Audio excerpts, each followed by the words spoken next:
جا جا رات کو جب تک باپ سو رہا ہو اس مردہ لاش کے جسم کو سونگ کے دیکھنا، خدا پاک کی قسم پسینے کی بدبو نہیں آئے گی بلکہ اولاد کے مستقبل کی خوشبو آئے گی۔ یہ وہی باپ ہے جو آدھی چمچی چائے میں ڈال کے آدھی بچا کے رکھ دے، پتروں دے کام آئے گی۔ نیا جوڑا نہیں پہنتا، پتروں دے کام آئے گا۔ اور میرے عزیزوں، بازار سے مطلب کی چیز نہیں کھاتا کہ پتروں دے کام آئے گا۔ پتر کہندے ساڈے ماپیاں ساڈے لیے کیتا کوئی نہیں۔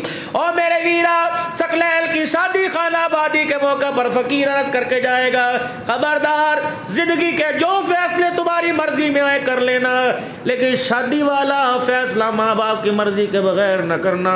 کینسر جیسے مرض کو برداشت کرتے ہیں جب بیٹا اپنی مرضی چلا کے گھر آباد کرتا ہے، ماں باپ سے مرض برداشت نہیں ہوتا۔ ابا فالج میں چلا جاتا ہے، ماں کومے کے اندر چلی جاتی ہے۔ اور خبردار ان کی طرف انگلی بھی کبھی نہ اٹھانا۔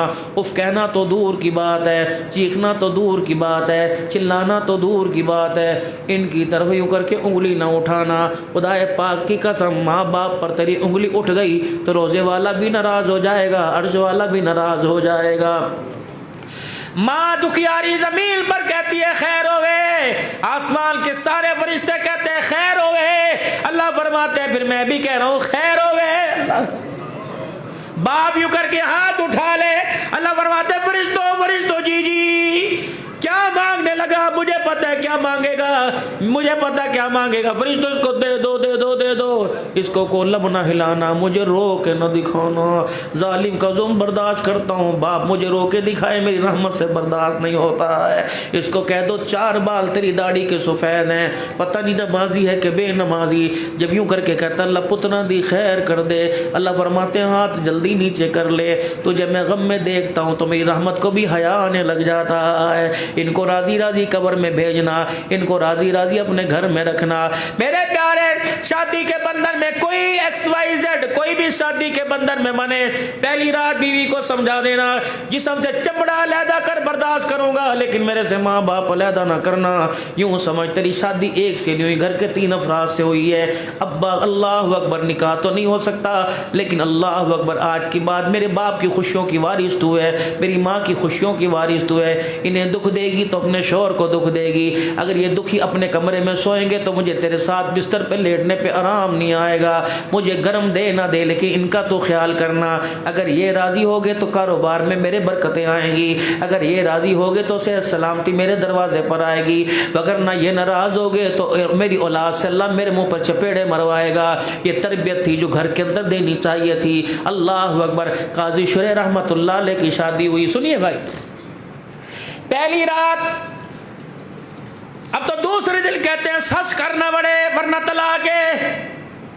مولوی صاحب میں کیا کروں، اس کی ماں کے ایسی ایسی پٹیاں پڑھا کے جاتی ہے، جس دن اس کی ماں آ جائے میرے گھر میں لڑائی ضرور ہوتی ہے۔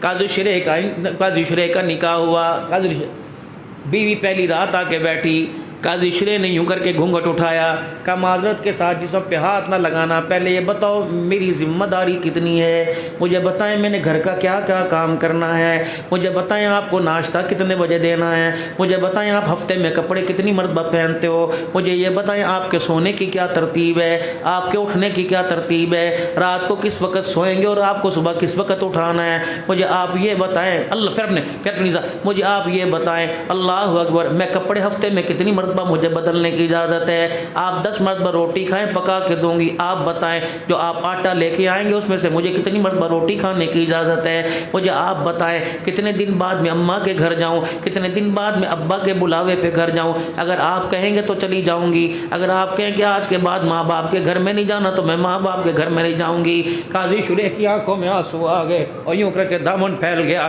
کہ بھلا ہوئی بھلا ہوئی بھلا ہو کس کا تجھے دودھ پلانے والی تیری ماں کا، بھلا ہو کس کا تربیت کے اللہ اکبر موتی تیرے آنچل میں پرونے والے تیرے باپ کا۔ اللہ اکبر، تو نے سب باتیں کہہ دی۔ اللہ اکبر، اب اپنی ماں کو پیغام دے دے، اپنے باپ کو پیغام دے دے، آج کے بعد اس گھر کو اپنا گھر سمجھنا، قاضی تمہیں نہیں روکے گا، یہ بتا ماں کو کب گھر بلانا ہے، میں لینے جاؤں گا کہ ماں کو میں چھوڑ کے آؤں گا۔ جب گھروں کے اندر ایسی تربیت ہوتی تھی تو خدا کی قسم گھر کے اندر بچہ ولی پیدا ہوتا تھا، اگر ایسی تربیت ہوتی تھی۔ شاہ جی اللہ بھلا کرے آپ کا، اللہ اکبر۔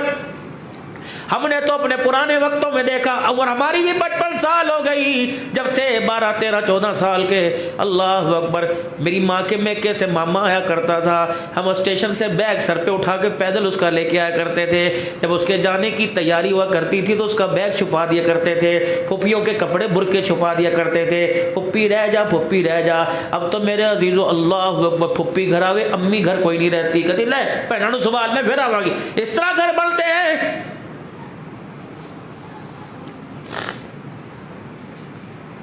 سمجھا دینا ثقلین خدا کے واسطے آنے والی کو، محنتیں کر کر کے تیرا لال جوڑا، محنتیں کر کر کے جتنا بھی زیور بنایا ہماری خون پسینے کی کمائی ہے۔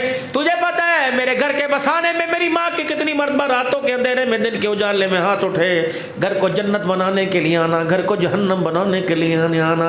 اگر جنت بنائے گی تو میری خدمات تیرے ساتھ ہے، اگر جہنم بنائے گی تیرا کچھ نہیں بگڑے گا، میرے گھر کا شرازہ ہی بکھر جائے گا۔